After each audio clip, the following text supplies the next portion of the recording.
And it's not because I don't think it's funny. Sure. It's because I don't want you to get discouraged from doing it again, and I don't think Friendship Buddies is the right audience for it. You don't think people that are finishing up dinner are going to give real loud wee-woos? No, because as much as I want this show to be like an alt safe space for people to do weird ass shit, yeah, it's never been that. Friendship Buddies is a straight ass comedy show. It's basically like you're at a club. Yeah. It's people who just want to see jokes and they don't get behind weird shit, and it makes me mad. I want them to get behind weird shit. Yeah. I try to force them to get behind weird shit by being weird myself, but it's not that. It's like you're at the Laugh House on South Street. That's fine. Because before I got into sketch and improv, and we became award-winning improvisers or improvists. Oh, yeah. Uh-huh. I think it's improvist. Improvist? Yeah, we're a couple of improvists. I don't know if that... I mean, we could... we can say it. It's not like it's real. So you can say whatever you want. But, yeah, I mean, I did a lot of bar shows. Like, I started doing stand-up in Philly when it was, like, everybody wanted to be on Kid Chris. Which, if you don't know who that is, his billboards said that Howard Stern said he was good. Yeah, and that's how you got booked. That's how you got on gigs. So like I did a lot of bar shows, and you go out and like you're following a guy who just like said like Asian slurs that you didn't know existed anymore for like 20 minutes to like uproarious laughter, and then you got to go out there and like try to do stand up, and you don't want to do anything racist, so you don't. And then the crowd's like, I think this guy might not be racist. Hey. That's pissing me off. Something's up with this guy. As someone who did stand up in bars for years around Philadelphia, anytime someone's like, I don't like it when people call me racist, like my only thought in my head is, well, then stop being racist. Because I make fun of everybody, okay? I don't just make fun of one race. Yeah. I make fun of all the races, even the one that I am. Yeah, a guy who was a nice guy. Well, I don't know. I would say he was a nice guy in general. He was nice to me as a white guy. Like the type of racism I heard was things like, I can't say for sure that he is nice. Yeah, to people that aren't me. But one time he said like, I'm allowed to say the N word because I fuck. And then he said a slur for Jewish woman. And how does that fit together at all? Which is showing you he's open-minded. If you're an attractive woman of Jewish descent, he will have sex with you. And then be racist. Yeah, and then say the N-word. And I saw that type of mentality be, I don't want to say rewarded, because like reward implies there's like a choice being made by the audience. Like I saw it be very much encouraged and clapped for, like seals. Yeah. Yeah, say that thing. It's so wrong. Yeah, you can't. This guy's up there. He's not afraid to say whatever he wants to say. Yeah. It's like neither are you, neither is anyone here. He's saying what I wish I could say, but don't because I'm afraid that I'm wrong. But I'm right. I know I'm right. Well, but I'm wrong. Well, maybe this is a better premise for a regular stand-up bit that doesn't involve. No, I want to talk more about the wee woos. When I go to the crowd, I go, when I say we, you say woo, we, woo, we, woo, and get it going. That'd be pretty good. People would be like, is that a lighthouse in the middle of Glendale? Do lighthouses make noise? That is my main question with this bit. I don't know if lighthouses make noise. They have foghorns, and the foghorn's like the mouth, and the lights are the eyes. Oh, okay, yeah, in the Pixar world of this joke. Yeah, this is like a Pixar movie, basically. Yeah, where a boat and a lighthouse fuck each other. I think that's what that Willem Dafoe, Robert Pattinson movie's about, right? Yeah, one of them is a lighthouse, and one of them's a boat. And they just keep going wee woo, wee woo. I realized that I'm sounding like the child that played Forrest Gump when the mom sleeps with the teacher to get him in the regular school. Oh yeah, and then he's he's mocking the principal when he leaves. Yeah, he's just imitating the sex sound. Yeah. That might be the greatest moment it's definitely the best moment in that movie. Yeah, Because he comes out all sweaty. He dabs Does the his kid head. know? Here's my question: Does little Forrest know that they're having sex in there, or does he just know? No, that he he's doesn't know making they're a having sex when he funny- actually gets Jenny pregnant.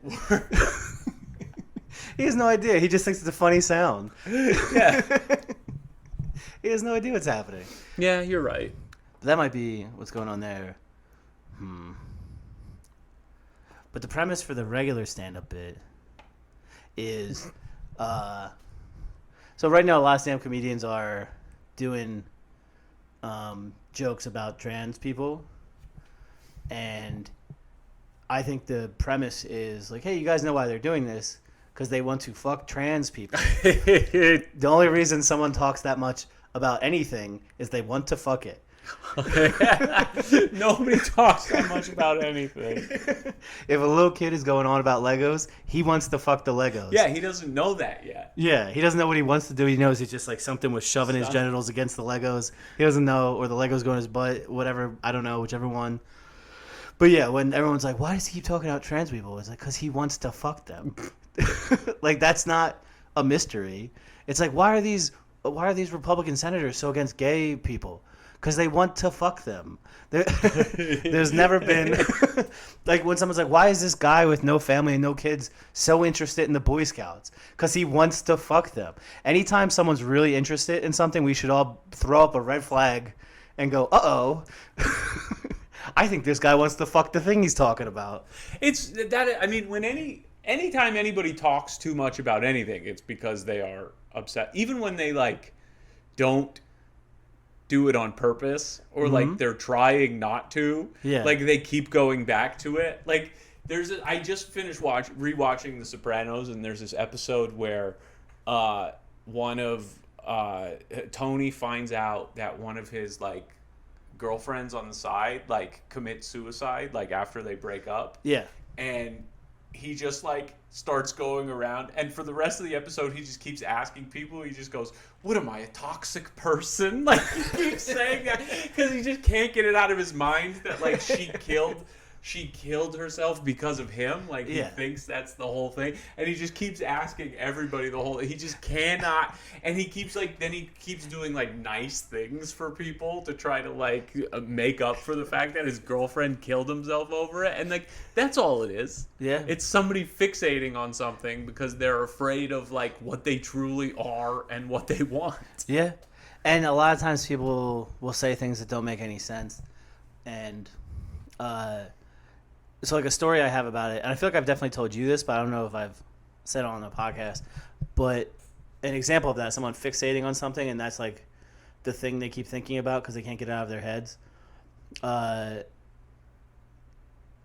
So my mom was a special ed teacher in the city of Philadelphia, and she's retired now. But so when I was a kid, I went to Catholic school in the suburbs. We had way more days off, and so some days I would go in with her and like volunteer with the kids or whatever.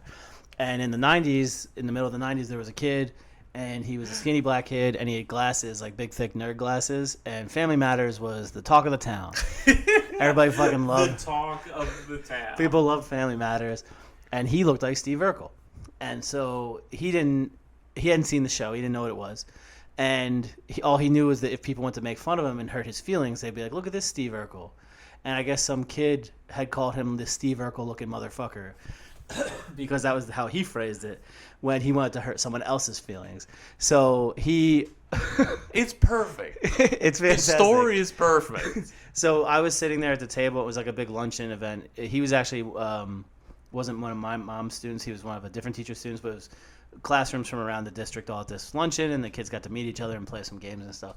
And they had like snacks for everybody, and they had like sliced up fresh watermelon, and they gave him one, and they said, and the teacher with him said, Brendan, can you watch him and have him stop when he gets to the rind, because he liked to just chew down to the rind.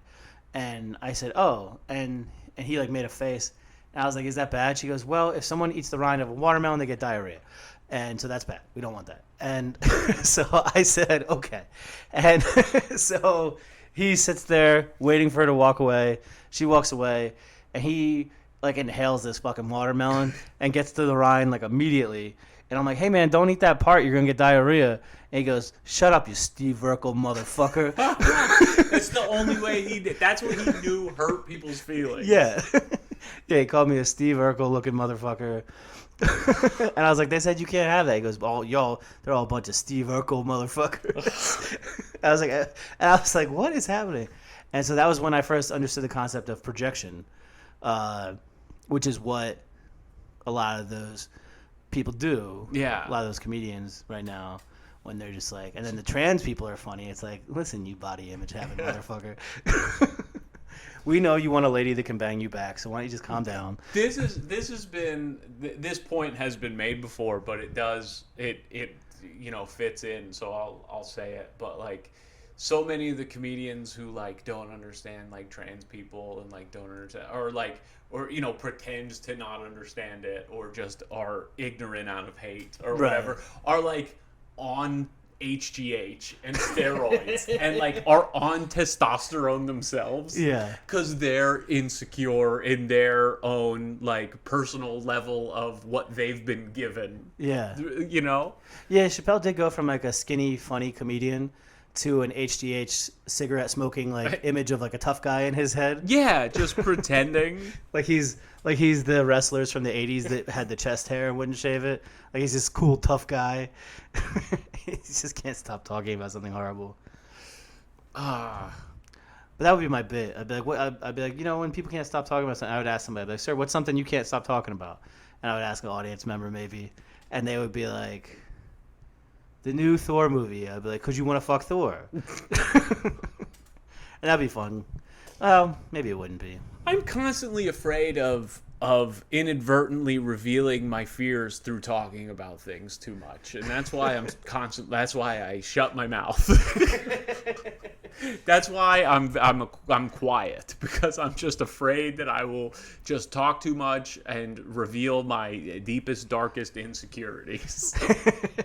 Yeah, but that's fine though.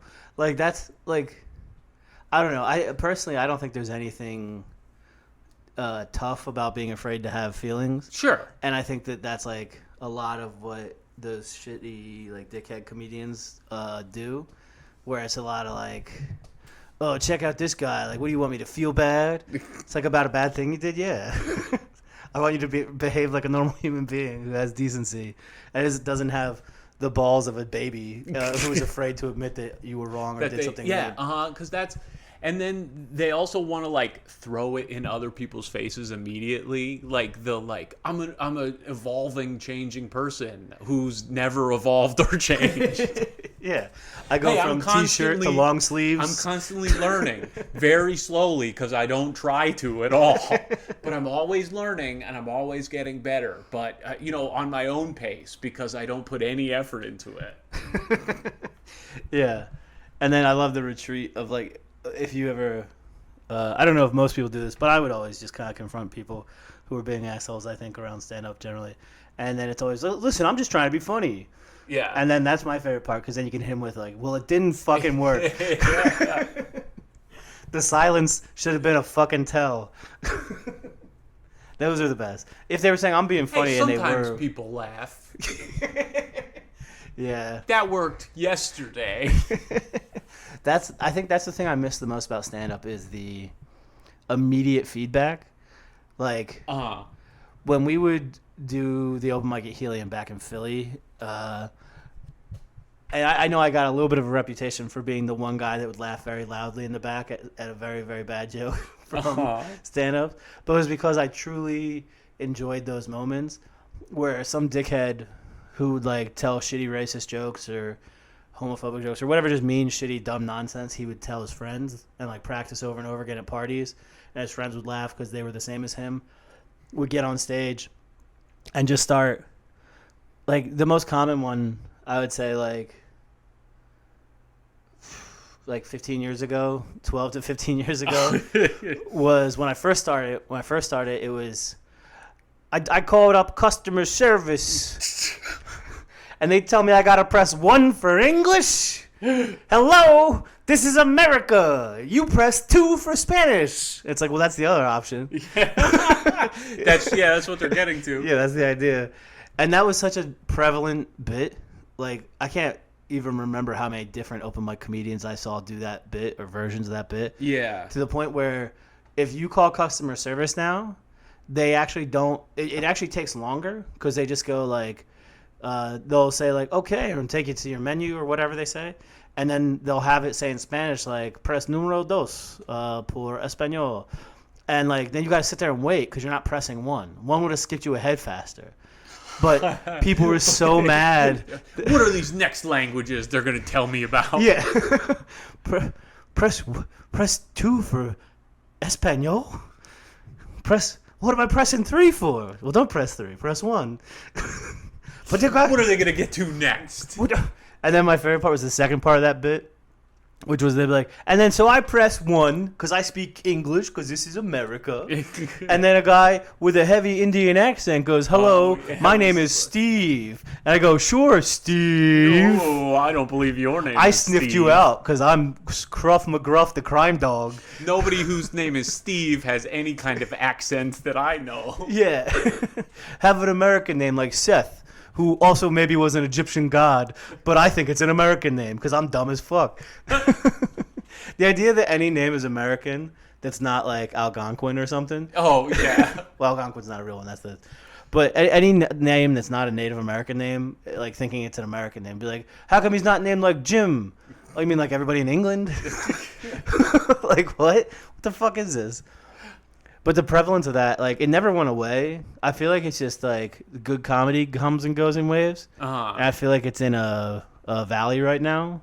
Like, It's there's like definitely... back to like a place where like everybody's naming their specials triggered again, and like it's just that bullshit. Yeah, and everybody's trying to get on a radio show, which is now a podcast. Uh-huh. And, like, Opie and Anthony and Howard Stern have been replaced with Joe Rogan. And, like, it's just, like, the same fucking thing. And everybody's trying to do their own local versions. And they all have to get signed off on by Howard Stern, same as Kid Chris. Just, yeah, uh-huh. Because what's his name? Tim But it's Dillon. just He's signed replaced off on by Joe by Rogan. Rogan. He's at, Everybody like, signs just off on somebody. The top of the food chain, and Yeah. then just everybody is just like... It's just a bunch of people who have drifted away from stand-up and then found a grift in podcasting, and now they know how to get people to pay tickets to watch them go like, how come I can't order coffee no more? I gotta say... And it's just like, isn't that a Dennis Leary bit? That'd be great to steal Dennis Leary bit and turn it into a song, like how he stole the Like how he asshole stole bit the and turned it into a asshole. song. Yeah. Or like I guess the asshole bit. Who did he steal that from? Louis C.K. Oh yeah, it was Louis C.K. Oh yeah, the rest of the stuff he stole from Bill Hicks apparently, right? Sure, the cigarette stuff. Yeah. Yeah. Yeah, did he do Bill Hicks's thing where like me smoking a cigarette means that I believe in God more than you or something like that? I forget exactly what it was, but then he named his special "No Cure for Cancer" like while Bill Hicks was dying of cancer. Yeah, because that was the joke. Fuck you? Why is Dennis Leary so successful? And it's because there's no cure for cancer. Oh. Yeah, that whole world of stand up.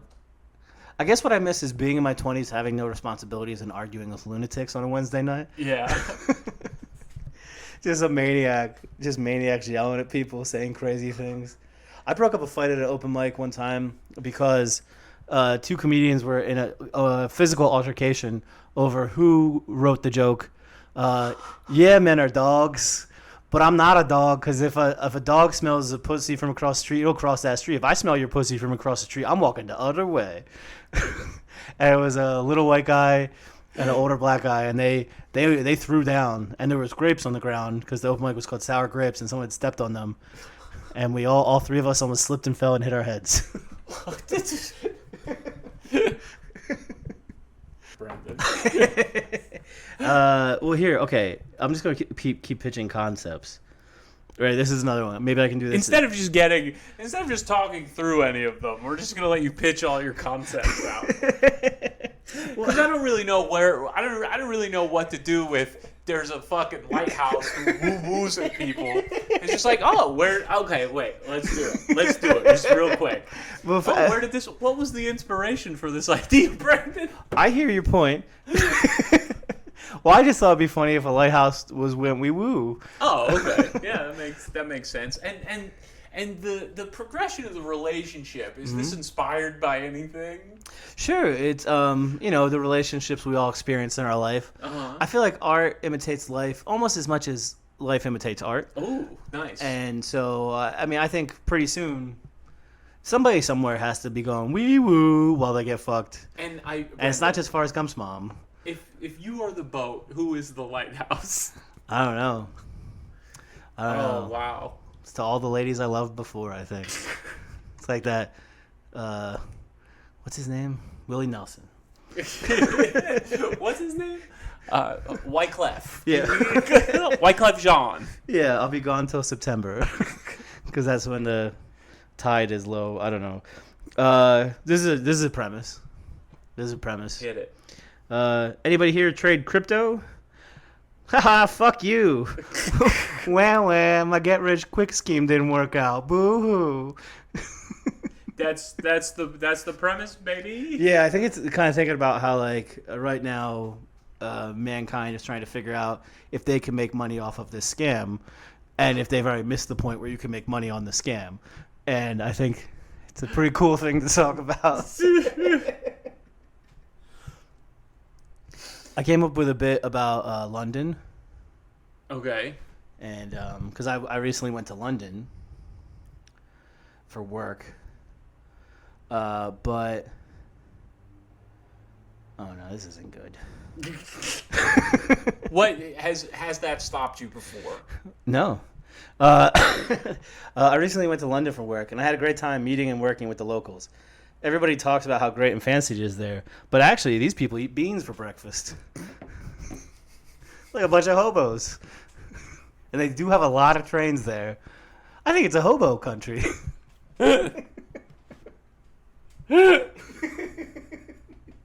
Is this just what you were doing walking around London? Just putting notes in your phone about beans? These are all from this morning. You knew you were going to be on the podcast and you were like, I need some ideas. I just felt inspired this morning. Yeah? Yeah. I mean, just anytime there's a school shooting in the news, I get real inspired. Oh, yeah. Uh-huh. To write. Talk about the world? Yeah, write cool stand-up. Yeah, yeah. It's funny to find out how dark an allegedly pro-edgy comedy crowd will go.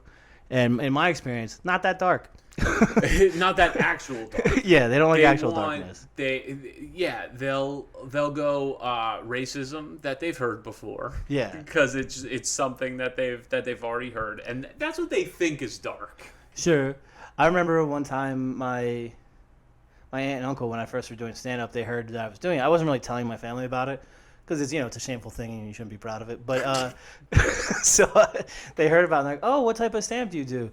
And my mom was like, oh, it's a little blue. Like, it's a little blue. And they're like, we don't mind that. We like Jeff Dunham. And this was at Christmas dinner. I went, oh, no, sorry, not racist. I do, like, dark comedy. And which is so embarrassing to say. I do dark comedy. I don't do racist comedy. I'm the Prince of Darkness.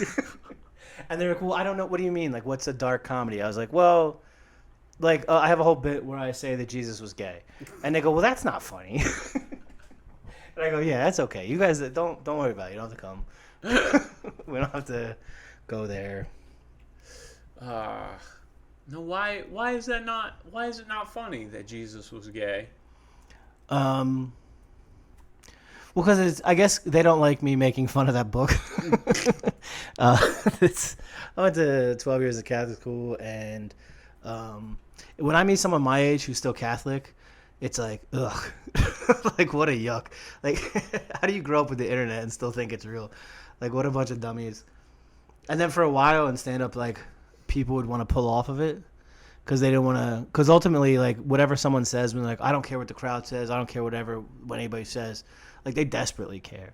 And, and they know that if you talk about religion, you're going to upset people because a lot of people are afraid of never seeing their dead parents again or whatever, and like so they got to believe there's a heaven, and like dogs are there too for some reason, and ghosts are real or whatever. And it's just like a part of someone's what some people convince themselves of so they can like make it through the day. I think I think you're basically so if you make fun of it, it just ruins their whole yeah. The whole house of cards comes tumbling down. They're sitting there and they're like, you're telling me I tuck my polo shirts into my khaki pants every day for no goddamn reason? You're telling me I could dress cool and fuck chicks? Instead, I'm sitting here being the worst. I brush my teeth 3 times a day. What am I working towards? If not heaven. I feel like people for a while, like even edgy comedians, are like making fun of religion so hacky. People have done it so much. And it's like, well, because it's still going on, man. They're still like the scourge of modern society. They're still ruining everything. They're getting in the way of Stopping progress. Yeah, Of stopping innovation. COVID spread. Yeah. Their anti-mask singing nonsense. That's how I got COVID, because I had to go to Texas for work. And these motherfuckers booked out, half the venue was esports, and the other half was, so a bunch of them were too stupid to keep the masks on their fucking faces because they're just sweaty morons that had to be in a fucking venue to cheer on a video game team. And then the other half of the venue was an anti-mask church group. So it was just dead-eyed teen moms carrying babies, staring at anybody with a mask on, and we all just share the same bathrooms and hallways, and so there they are just coughing and breathing bad on everybody and having weird posture. Like it's like there's like a bunch of people that are like almost attractive, like they have all the features for attractive, but it's just off slightly somehow. And so like the idea of those people believing in God is bizarre. Yeah, because it was just they need to look in the mirror and just Yeah, like if someone could take a picture of you and like tag it like Rad Pritt, and everyone would laugh really hard because you look like a fucked up version of Brad Pitt. Yeah. Like, you shouldn't believe in God. You should be mad as hell every fucking day. You should believe in science because it can fix your face. Yeah, or you think that God is like some sort of like sky prankster, just like fucking with people, just like up there, just like being a goofball, just like what's this? Hey everybody, I'm God the Father, and this is the Great Flood. Boing, wing, ding, ding, ding, ding, ding. Ding, ding, ding, ding, ding, ding, ding. It's just a montage of people dying in a giant flood.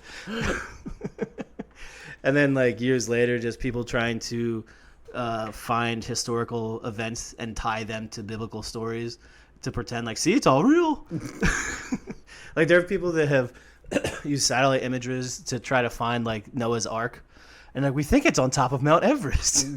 So how the fuck would it be there? What? Yeah, people have climbed up there. Yeah. I think what you're seeing is a mass of dead bodies in a boat shape.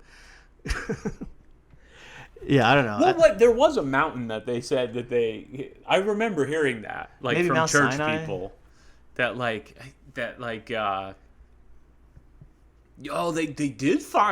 they did find Noah's Ark. Yeah. And they found Jesus' iPod, and and all sorts of, and they had the Shroud of Turin's real. Shroud of Turin's real. But once again, just like in Forrest Gump, when he wipes his face on the blank yellow T-shirt and helps that guy invent the. Oh yeah, the smiley face shirt. Yeah, he invented the smiley face. The emoji. I don't know. Maybe that's what I should do. I should be an almost 40-year-old man that returns to stand up to do religious material to make fun of religion. To make fun of religion? Yeah, and like I could start my bit, my set. You've always made fun of religion. That's true. You did tell a crowd that you ended a set full of church people. That's why I think. What did you say? That's why I think all churches should be burned to the ground. Oh yeah, which probably in retrospect not great. I got a round of applause from some people, and I said, "Relax, they would be empty." Yeah. Burn the idea of religion down to the ground. Sure, yeah. Yeah, we can get on board with that. Yeah.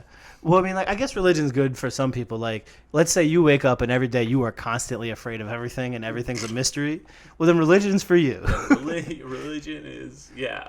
If you're dumb if as hell. You need an answer to everything, and it has to be like a simple answer. Yeah, it has to be an emotional answer. Yeah, it can't be like, if you can't stop, I'm going to bring it back to The Sopranos. If you need to know what happened to Tony when the screen cut to black, and you just can't except that the final season was just a journey to tell you about life and death, then yes, religion is for you. People have been going around knocking on doors recently because of the local primary elections and stuff, handing out flyers. And I got another, and one or two of those stopped by my door. And they give you a flyer and they tell you like, "Hey, vote for this guy." You go, "All right." 2 days ago, a couple knocked on the door, and the lady spoke Spanish and the guy spoke English. And I went, "Hello," and then the guy was like, "Hey, did you press 1 or 2? yeah, it was the in real life version of press 1 or 2. Touch one of our foreheads. But the guy went. He goes, "Sorry, we're going around and we want to know if you or anybody who lives in there with you is feeling sad or down." Was this a Scientology thing? No, it was like a church, and I was like, and so no, it was church. Yeah, not a thing that calls itself a church. Yeah, and acts just like a church. Yeah. But is it? Yeah, I mean, honestly, that's like the one thing that traditional Christianity has over Scientology is the number of kidnappings. History? I would say the number of kidnappings. Oh, okay. I would say the Christian church has done way less kidnapping in the last century compared to Scientology. But just in the last century, when they first started getting off the ground, they were probably kidnapping people willy-nilly. Of course. I mean, but what are you going to do? You have to do kidnappings if you're starting a religion. Yeah. It's the one rule of starting a religion. You have to kidnap people who don't agree with you. Yeah, and that's the whole idea. You Stockholm Syndrome. A lot of times you just kidnap people that do agree with you, generally. Generally, the suspect knew the family. But, so they go, "Is anyone in here sad or feeling down?" And I said, "What?" She said all the time. And I just said, "What?" And the guy went, "Okay, so we have a church downtown, and we do a bilingual prayer group. We're out of the ones in English, but I can give you one in Spanish." And I said, "Okay." And then he goes, "This is our information," and he pointed to it. So that just means that they knocked on a bunch of doors, and there were way more English speakers that were sad and down than Spanish speakers. Yeah, they gave out all the English pamphlets, but none of the Spanish ones. Because the Spanish people are probably from here, and they're like, "No, fuck off." Whereas like the people speaking English are probably like a wannabe actor from like Illinois, and they're just very like sad. They're like, "I am. I'm so sad. Is this a church like the one I go to with my parents?" And the guy was just like, "Here," and he handed it to me, and there was a good couple of second pause because I was just like all I had said so far was "what," and he's handing me the pamphlet, and I was like, and I take it. He goes, "Now, if anybody in here is feeling sad or down, they can come to this prayer vigil on Friday night." Mm-hmm. And I said, "Nothing." And I just stood there. He goes, "Is anybody in here feeling sad or down?" And I went, "Nope." And like I was staring at him. I must have looked like a psycho because I was wearing mesh shorts and a t-shirt, and I was sweaty because it was too warm in here because the AC is losing the battle to the downstairs neighbor. Oh no! But he was like, "Okay, well, hopefully we'll see you there."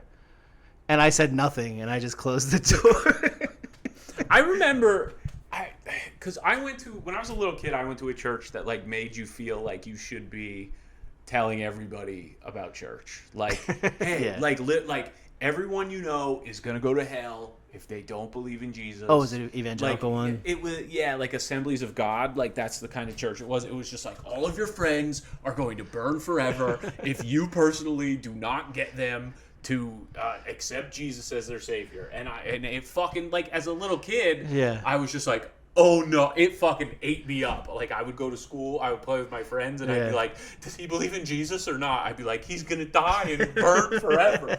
Like, it fucking wrecked me. Like, it really, it emotionally got you? It emotionally fucking wrecked me. Interesting. As a kid? As a kid, yeah. Until I was about 10, and I finally mustered up the courage to tell my best friend, who I did not know if he believed in Jesus or not. I was like, I'm going to tell this kid about Jesus. I'm going to fucking get him. I'm going to save this guy's soul.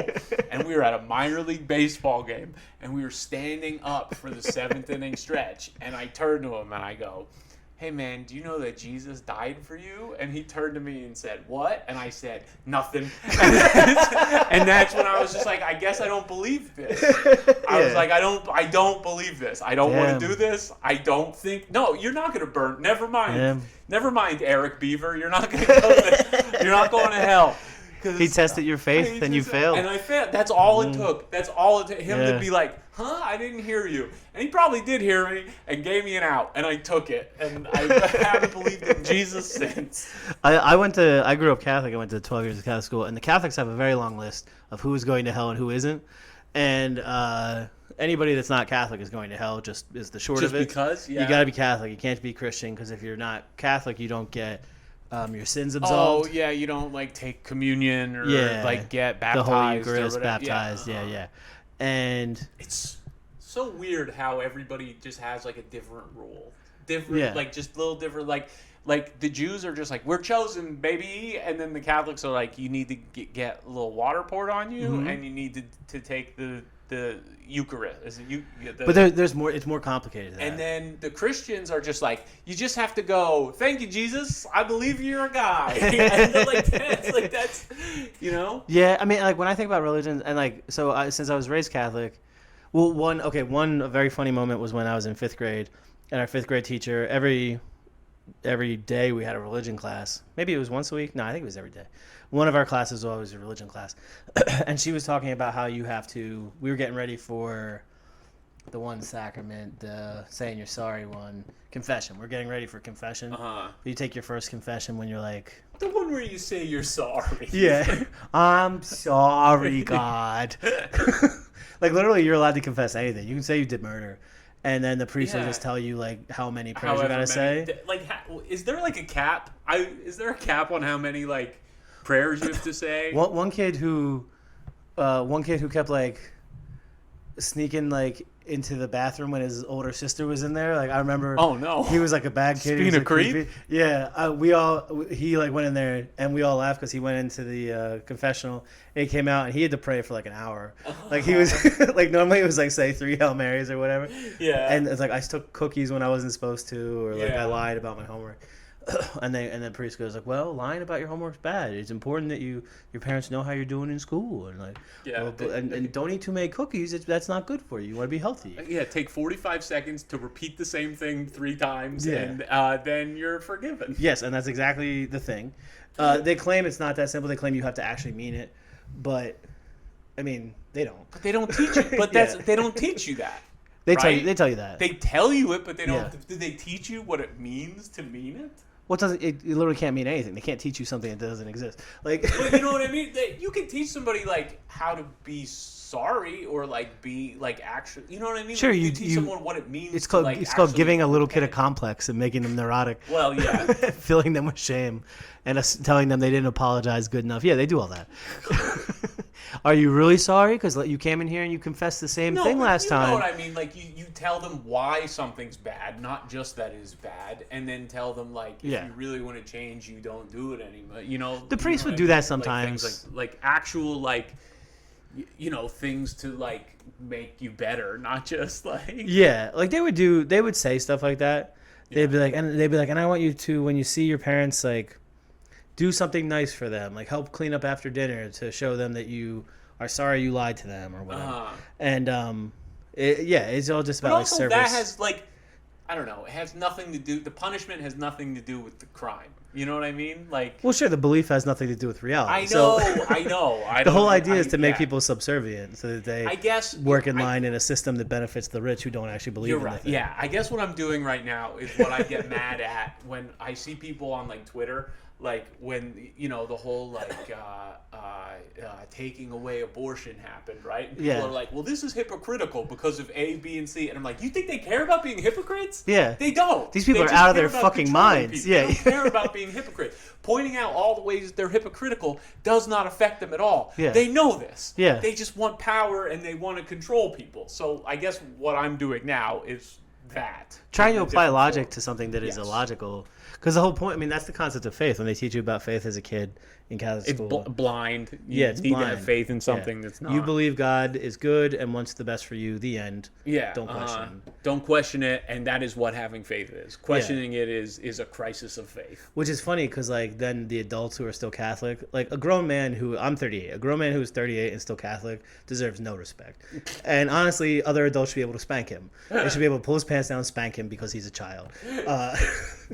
and he's bothering everybody. But like He should be treated exactly the same way he was treated in Catholic school. yeah, because that's what he If wants. You're still Catholic. That's Yeah. what. Yeah, you want Yeah. someone to control your life. Baby, make mommy happy. That's what all he wants. And so like when you hear those guys, because like the Pope said like you don't have to like be mean to gay people and like you're allowed to use birth control. And in the Catholic Church, the I believe he said that. I think I don't keep up with it. I don't really care. But the Pope is infallible. That's the one of the main tenets of Catholicism. Whatever the Pope says goes. And it's so, like it's coming from God himself. Right? Yeah, it like, exactly is. It's supposed to be. And so when all of these alleged Catholics in America will be like trying to get rid of birth control and things like that, Yeah. they are not being Catholics. They're Because the Pope said that. Yeah. yeah, they're literally breaking the rules of Catholicism because and showing why they do it. They're psychos. Yeah. They do it because they're a sociopath. It has nothing to do with a belief in God. It has to do with beliefs in what other people should be doing. Yeah. Like, and I get that because, like, in my heart, when I'm on an airplane and the seatbelt sign's on and some motherfucker's standing up stretching, it's taken a long time for me not to want to go sit the fuck down. Even though it doesn't really affect you all that much. Yeah. It's an arbitrary rule that is like sent down. But from it could if we hit whatever. turbulence and he comes flying and dunks me in the head. I'm gonna be furious. I'm gonna kick the shit out of that guy. But yeah, ultimately it doesn't affect me at all. But it's just the thing. It's like these people aren't following the rules. Yeah, I'm following the rules. Yeah, why he aren't should they? have to follow the rules. Yeah, and it took me a long time to realize as an adult. Well, actually, I kind of realized it as a teenager. There are no rules. There's just cause and effect. Yeah. Maybe that's a premise. Maybe that's a bit. Yeah. No rules. Yeah, you gotta be like, hey, you guys know God's not real, yeah? Is it say real Hey, quick? you guys know how God's not real? You know how God's not real, and so therefore all the rules, like the Ten Commandments, the Beatitudes, any of them, none of them are real. So rules aren't real. We can all agree there are no such thing as real rules, and laws, we change those all the time. It's more like guidelines. And Yeah. Which is like, you can do whatever you want. We all understand that, right? Like, if you are able to kill everyone in here before anyone gets a picture or video of you, you can get away with that. Yeah. If you could time travel, you could go to the 1800s, you could do 100 You murders. can do whatever you want. They were just figuring out fingerprints. Yeah. Like, think about Jack the Ripper. Just some old creep that couldn't stop murdering, and they could not catch And this guy. they still don't know who he is. Which I actually understand more now that I've been to London, because everybody there goes to bed early. Bars close at like 10. Oh, yeah, because they go immediately after work and drink themselves to sleep, Yeah. and then they sleep very early. And so Jack the Ripper would just not drink beers that afternoon and be able to stay up later than everybody else. And that's how he didn't get caught, because everybody else in London town was asleep. He was just a teetotaling murderer. Yeah. Oh yeah, absolutely. You don't go and kill prostitutes if you drink. If you, yeah. If you unwind, Yeah. then you don't have to kill prostitutes. Yeah. If you drink, if you exercise, if you, Yeah. If you do anything that makes if you you just feel like better. yell really loud into a pillow. Yeah. Yeah, but he probably had a sore throat all the time, so he couldn't yell. He didn't drink because of the sore throat. Yeah. And so he just had to kill prostitutes because he's an animal and his brain was faulty. Same as all of us.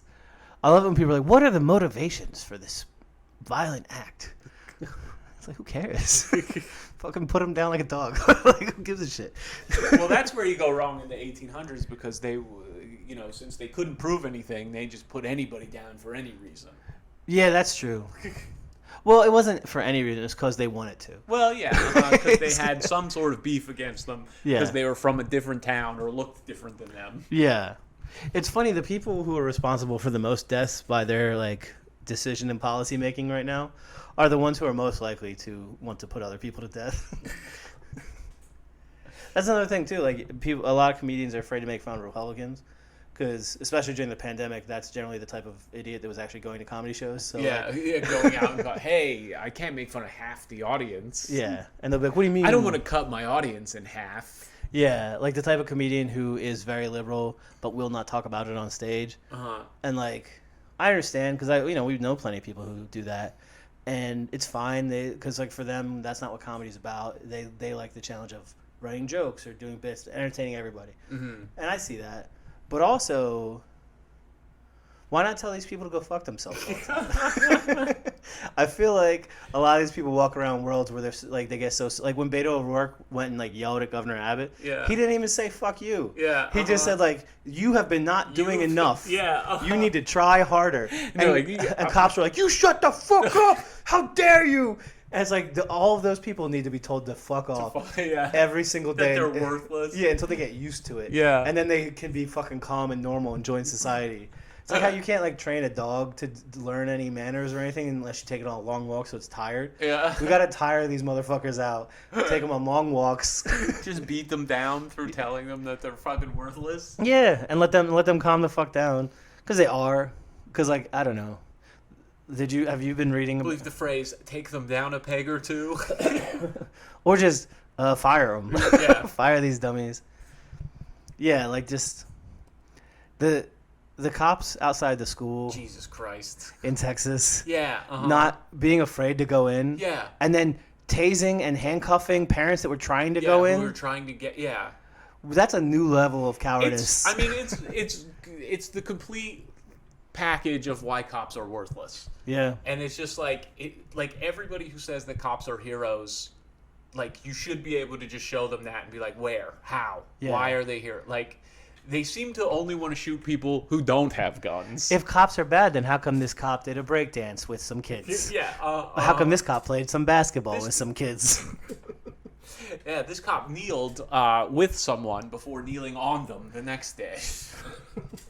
Yeah, I don't know, man. Like, not making fun of these people directly. Like, Carlin made fun of conservatives directly all the time. Yeah. And yet, somehow, through mental gymnastics, a lot of them have still tried to claim that he's one of them and supports their viewpoints. Yeah. So I feel like it's almost like if you want to be a stand-up comedian and you want to be successful and you don't want horrible, awful morons in the future to twist your words to try to pretend that you were on their side. You just have to be very specific. You have to explicitly say who you like and who you do not like. No nuance whatsoever. No, none, not a single bit. It's like those people who will see like a Tom Morello tweet and be like, "When did Rage Against the Machine become political?" Yeah, or the Star Trek people who are like, "Why is Star Trek so woke now?" Woke now? Yeah. Oh, the first show with an interracial kiss. What are you talking about? Yeah, the show that has from the beginning just been about like a utopian society where everybody gets along and how much better that would be. Yes. And people don't have guns in Star Trek, man. Yeah. Like on Earth, they don't. And like honestly, like unless they're in war mode, the phasers are generally locked away unless you're bridge crew or security. So like, the idea that they're just space cowboys going like yeehaw is like insane, and takes a lot of not paying attention to what's happening. It's I don't know, man. Yeah, I feel like those people should constantly always be explicitly called out. I feel like I really like what Tim Heidecker's doing. Yeah. Because he's just doing that. I remember I saw just showing how stupid all of that is. Yeah, I saw him perform on a small stand-up show back in like 2016. It was like Kevin McDonald and friends. Kevin McDonald from Kids in the Hall was in town. He did a show at the Lyric Hyperion, I think is what it's called, or the other one. I forget the name of the other one. And it was a pretty small venue, and I went with our friend JP, and he had Tim Heidecker as one of the openers, and he sang a song about wanting to learn how to be a pilot so he could get a job as the pilot of Air Force One and on purpose crash it. And I remember I was like, in my head, I was like, I don't know if you should be singing that, man. Because I still thought there was rules, like an idiot. You're not allowed to threaten to kill the president. And now sitting congressmen are constantly doing it. Just saying that, yeah. And so I was wrong. He was right. I didn't say anything. I just sat there quietly when he was singing it. It was pretty funny, but it was literally just like, I want to murder Trump. Like, I don't think those were the lyrics. I'm for sure misquoting it. But that was the gist. Yeah, that was the gist. That was the overall message of it. Maybe he said like it would just be good if he crashed or something. I don't remember. But like, I feel like that's the correct angle. You know what I mean?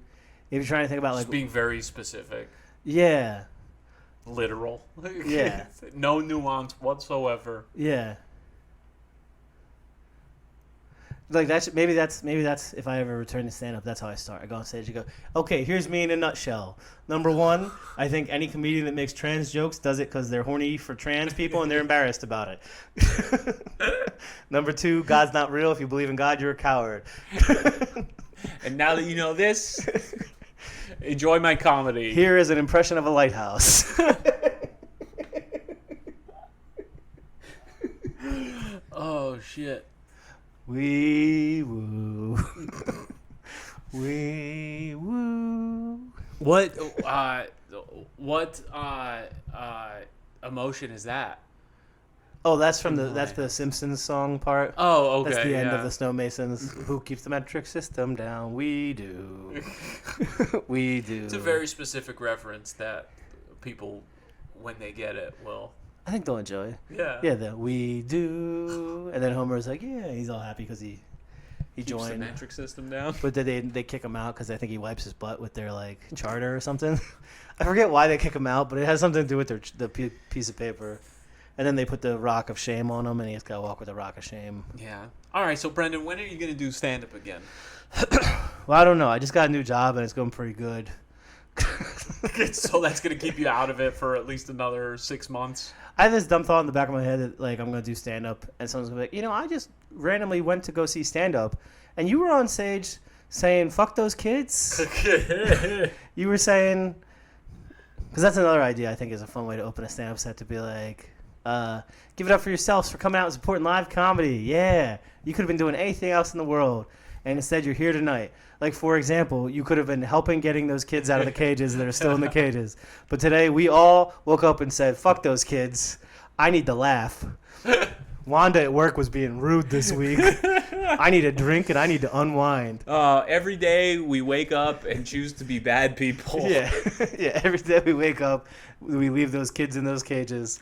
We could be doing things to make the world a better place, yet here we are. And be like, hey, I mean, yeah, okay. So, I mean, obviously it's ridiculous to say that we could just by ourselves go and take out all the guards at an ICE facility. Because what are there, 7 to 10 of them? And maybe, how I guess many together of us there's are 40 there of us now? here? Yeah, there's how many of us here in this packed room? And I guess, like, I mean, I have a car. You probably, like, at least 7. So there's probably enough cars to get us all there. We're all allowed to buy guns. Yeah, we're all allowed to buy guns with little scopes on them that shoot, like, video games.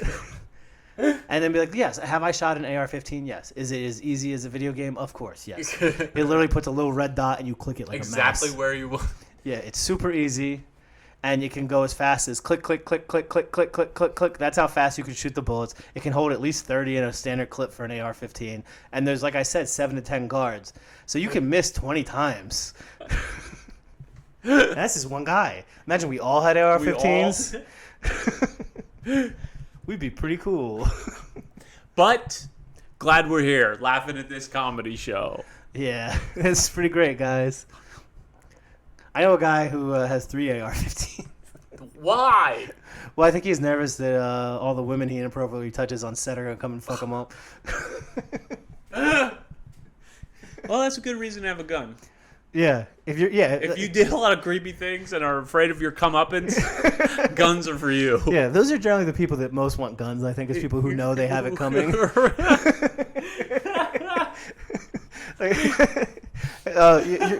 Like, Your Honor, I need a gun. Why? Do you hunt? No. So, in a way. There's a website, you might have seen my face on it. But I refuse to stop doing that. So I have a gun. I have a lot of guns. I like in training day. A lot of people owe me a lot of payback. Yeah, any table in my house has a gun taped to the bottom of it on a pivot. There's a lot of traps set up with guns in them around my house. All right, Brendan, this has been a lot of fun making fun of religion with you. Like, yeah, it usually turns into when we podcast for any given amount of time. Eventually, we'll turn there. I'd stop making fun of religion if they stopped existing. Yeah, That'd be a fair trade.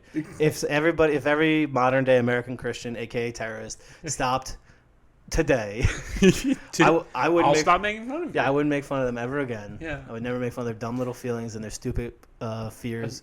But as long as they're allowed to exist and actively make most of the world's lives worse, yeah, then they should be made fun of a little bit. Every adult that can't quite remember, they know rain's not God's tears, but they forget what they are. Every one of them. Until they stop existing, they need to be constantly put down and ridiculed. Shame is a huge. That's a good takeaway from religion. Shame works. It's how I got out. Of religion? Yeah, because I was ashamed to repeat the fact that Jesus died for Eric Beaver's sins. How did your friend say what? Did he say, like, excuse me? He just did. It was a long time ago, so I don't fully remember. It seemed like I didn't fully hear you. It seemed like I didn't hear you. It didn't seem like I am surprised at what you're saying to me right now. Because he was also, what, 10? Yeah, we were little kids. So you probably could have told him that. And if he wasn't already being raised Christian, he probably would have been like, oh, I didn't know. Okay. Yeah. And I'd have been like, job done. Yeah. Soul saved. Soul saved. Yeah. That's all I would have had to do. That's how easy it is. Some little mega church somewhere in Texas, people go to me like, I saved a soul today. I told a Jewish person they were going to hell. And he said, if I tell you I believe in Jesus, will you leave me alone? And I said, of course, that's the whole idea. Once I save your soul, I don't need to care about you anymore. Yeah, I will also need a $20 donation. Because ultimately, this is about money and control. As most things, this is about money and control. Mm-hmm. Brendan, thanks for joining me. Last minute. Yeah, dude. We're recording this about an hour before I usually put it out. And now we're going to eat some food and watch some Holy Moly. Yeah. This show's been brought to you by Holy Moly, the extreme mini golf show on ABC Summer Fun and Games. It's back, baby, and it's the fucking best. It's the best show on television. Watch Holy Moly. Listen to this show. Okay, goodbye.